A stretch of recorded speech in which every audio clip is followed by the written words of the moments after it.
If someone were to come and see you and all of a sudden he's like, you don't know him, but he came and said there is someone who, I don't mention his name, but his name, let's say, is Muhammad.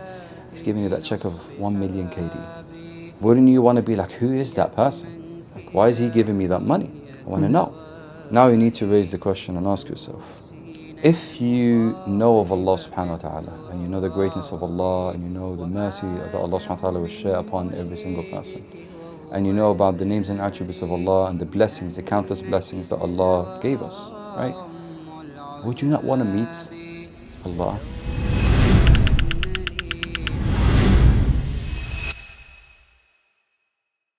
Assalamu alaikum wa rahmatullahi wa barakatuh. Alaikum assalam wa rahmatullahi wa barakatuh, brother. Jazakallah khair, Abu Jibril, for joining us on this small series where we try to cover the terms in the Quran that represent characters or personalities within our communities, within our society, within ourselves. So amongst those topics, today's term that we would like to discuss with you is Al-Ghafiloon. Jazakallah khair, akhi. First of all, may Allah reward you and the other brothers for taking the initiative to elaborate, alhamdulillah, on certain topics from the Qur'an, and may Allah make it means to guide people and make us, inshallah, sincere to reach the pleasure of Allah subhanahu wa ta'ala. And just before anything, I just want to clarify that whatever we discuss today is not pointing fingers at any person. It's not coming from a place of judgment, it's not coming from a place of looking down on people, but rather it's love for the sake of Allah, that we want goodness and we want the best for our brothers like what we want it for ourselves. So we come from a place of love and warmth, and we come from a place of brotherhood and sisterhood, for the sisters, not from a place of judging anyone. So if you find yourself in a place where you have some of these traits, or you find yourself matching in some of these things, don't think it's coming from a place except that Allah wants khair for you, right? Otherwise you wouldn't hear about it, right? So this is an important clarification, I think. And Al-Ghafiloon, subhanallah, is translated to the heedless, right? The person who's heedless. And what do we mean by heedless? If someone were to ask, what do we mean by this? It's like carelessness, right? Someone who doesn't really pay attention, right? And his main attention is elsewhere, which is not important. In the Qur'an, in many, many places, Allah subhanahu wa ta'ala mentioned, this term, Al-Ghafiloon. But we want to understand a person who is a ghafil, right? Someone who's heedless, right? What is it exactly? And what are the things you would expect from a person like that, right? We want to know. So for example, we find in a verse in Surah Yunus, Allah subhanahu wa ta'ala say, إِنَّ الَّذِينَ لَا يَرْجُونَ لِقَاءَنَا وَرَضُوا بِالْحَيَاةِ الدُّنْيَا وَطْمَأَنُّوا بِهَا. SubhanAllah. So the ones who do not want to meet us, i.e. they want to meet Allah subhanahu wa ta'ala, وَرَضُوا بِالْحَيَاةِ الدُّنْيَا, and they are satisfied with their worldly life. وَطْمَأَنُّوا بِهَا, they're comfortable. So not only they are happy, but they're comfortable in what they're doing right now, right? And they feel like there is no need for more than this. This is, mashallah, comfortable and nice, and this is what I want. So now when you look at these, and these are the Ghafiloon that Allah subhanahu wa ta'ala mentioned, the first thing is that we need to look at in the ayah is إِنَّ الَّذِينَ لَا يَرْجُونَ لِقَاءَنَا. You need to ask yourself the question, if you know of Allah subhanahu wa ta'ala, and you know the greatness of Allah, and you know the mercy that Allah subhanahu wa ta'ala will share upon every single person, and you know about the names and attributes of Allah and the blessings, the countless blessings that Allah gave us, right? Would you not want to meet Allah, right? If someone were to come and see you and all of a sudden he's like, you don't know him, but he came and said there is someone who, I don't mention his name, but his name, let's say, is Muhammad. He's giving you that check of 1 million KD. Wouldn't you want to be like, who is that person, right? Like, why is he giving me that money? I want to know, right? So you ask yourself the question, is the heedless person, are they knowledgeable of Allah subhanahu wa ta'ala? Do they know about him and his names and attributes? And the answer for that would be no.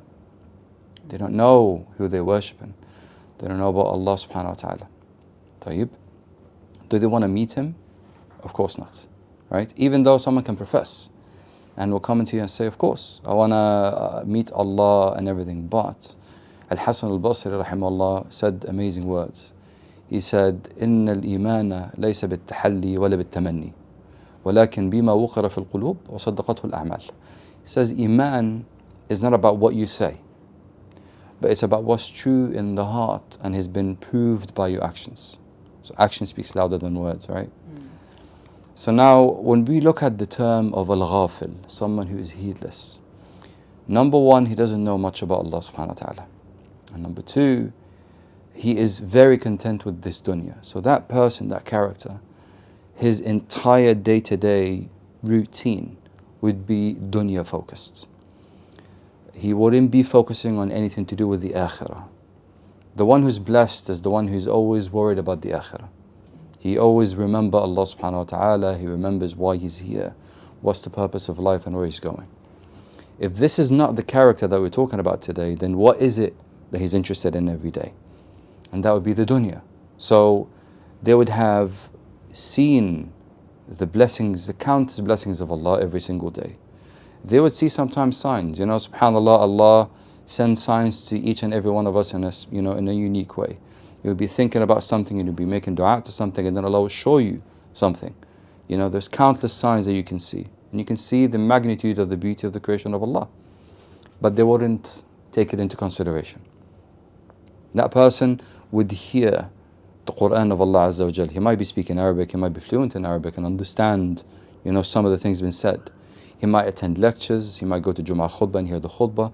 He might be sitting on YouTube or watching Instagram or whatever, and some reels and shorts will come along that would speak to him directly. But then he would not really take care of it, and it's nothing. And when they speak, Al-Ghafil, the person who's heedless, his conversation is dunya oriented. Everything, when you sit with them, you would feel like there is no weight of the conversation. It's all to do with women or life or lust or desires or money or something that has nothing to do with the akhirah. So now, when you hear of that individual and you see these characteristics, you ask yourself the question, right? Am I amongst these people? How does my day go, right? Every single day. Is my day, if I were to sit down and look at it, do I remember Allah more?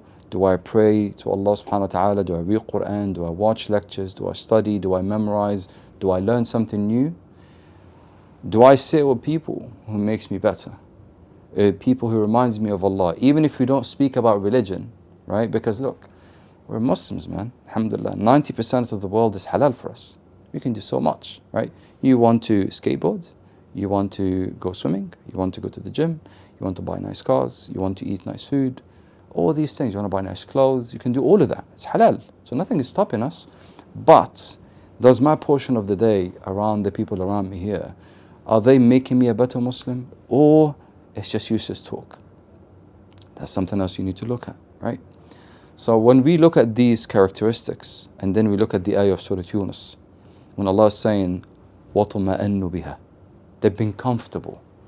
Now you need to raise the question and ask yourself, are you comfortable with what you are right now? If you are being sincere, because you're not responding to me, you're not responding to you, right? You're responding to yourself. If you're watching this video right now, you ask yourself the question, is my day every single day, is it more dunya oriented or is it more deen oriented? And the equalizer will be between you and Allah subhanahu wa ta'ala. And this is what you need to focus on, right? So now, if this is the trait and the characteristics, and of course we can't bring everything, right? But we want to highlight. What would be the solution for this? Let's say I found myself having certain traits, right? Or I found myself a ghafil, someone who's away from the deen of Allah right? What's the main solution? What can I do? What are some practical steps, right? And then there's a hadith of Rasulullah, he says, "Man qama bi'ashrit ayatin lam yuktaba min al-ghafilin." If a person prays the night prayer, 2 rak'at, with 10 ayat. This is Surah Al-Falaq and Al-Nas. It's 11 already, right? Short, small, yani, right? If you just pray after Salat al-Isha, you have from after Isha till before Fajr, right? If you pray like this, you're not from amongst the Ghafileen. Do you know why? Because number one, you're not going to do qiyam if you're not doing your 5 daily prayers. Right? So you're going to be praying your 5 daily prayers, and these 5 daily prayers work as a constant reminder. Subhanallah Azza wa Jal. If you're praying your 5 daily prayers, which is the first thing you should be doing, right? Then the second thing you need to do is you need to, if you can, in your possibility, try at least, right? Is to do 2 rak'ah for qiyam al-layl, read 2 small surahs, and at least the hadith Rasulullah is telling you this. And number 2, you have to remember the hadith of the Rasulullah, and this is major. He says, أكثروا من ذكر هادم اللذات. Very powerful. أكثروا من ذكر هادم اللذات.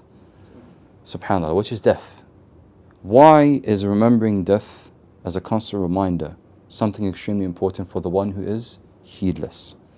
Because if you don't know where you're going, and you don't know what you're going to meet after you die, then you're going to be constantly, living in this dunya. Don't care about anything else. But if you remember death, and you remember that we have accountability, and that we're going to be asked about things, then this is very important. There's a man that came to Ibrahim ibn Adham, rahimahullah. He's a very beautiful person from the Salaf. And he said to him, he was speaking to him, and he said, how old are you? Ibrahim ibn Adham was asking the man, he said, how old are you? He says, I am 60 years of age. He said, then you are close to meet your Lord. He's like, what do you mean? He said, know that if you're going to meet, you are going to meet Allah subhanahu wa ta'ala, فَاعْلَمْ أَنَّكَ سَتُسْأَلْ فَأَعِدُّ لِلسُّؤَالِ جَوَابًا. He says, if you know you're going to meet Allah, and you're close to your death, because you're closer to, you're older, right? And you're going to meet Allah subhanahu wa ta'ala, you're going to stand in front of Him, then prepare an answer for what you're going to be doing. And he's like, what? This is dangerous, right? Like straight away, look at the conversation that they're having. Like how old? They're 6 years of age. Oh, bro, you're about to no one speaks like this, right? Normally. But you can understand that the way the scholars, mashallah, used to be at the time, they want khair for you. He's not speaking like this to scare him off. They always want khair for you. They always remind you of things, right? So فَأَعِدُّ لِلسُّؤَالِ جَوَابًا. If you know إِنَّكَ سَتُسْأَلْ فَأَعِدُّ لِلسُّؤَالِ جَوَابًا. If you know you're going to be asked, then prepare an answer. Right? So this is what you need to remember. Number 1, make sure you pray your 5 daily prayers. Number 2, remember that you're going to be dead one day. Allah knows best when. So make sure that you prepare answers for that day. Number 3, try to do 2 rak'ah of qiyam al-layl, at least with 10 ayat, very small, al-falaq and al-nas. And then the most important part as well is make sure that you surround yourself with good brothers or good sisters around you, right? Sisters for the sisters, brothers for the brothers, right? So make sure that you have good people around you, because when you have someone who is a good brother or a good sister, even if they're not speaking about the deen, but their day is mubarak. At least they're praying, so they're going to remind you. They're going to not say bad things. They're not going to be swearing. They're not going to be speaking about desires. They're not going to be doing haram things. So you're in a more comfortable place. And this, I would say, summarizes in a very, very short term what Ghafiloon are and what is the easiest way to come out of it, inshallah. Inshallah. That was great, and I don't think there's anything to summarize. Beautifully put. Jazakallah khair for your time. Inshallah, let's meet in another episode with another term. Until then, Assalamu alaikum wa rahmatullahi wa barakatuh. Alaikum assalam wa rahmatullah.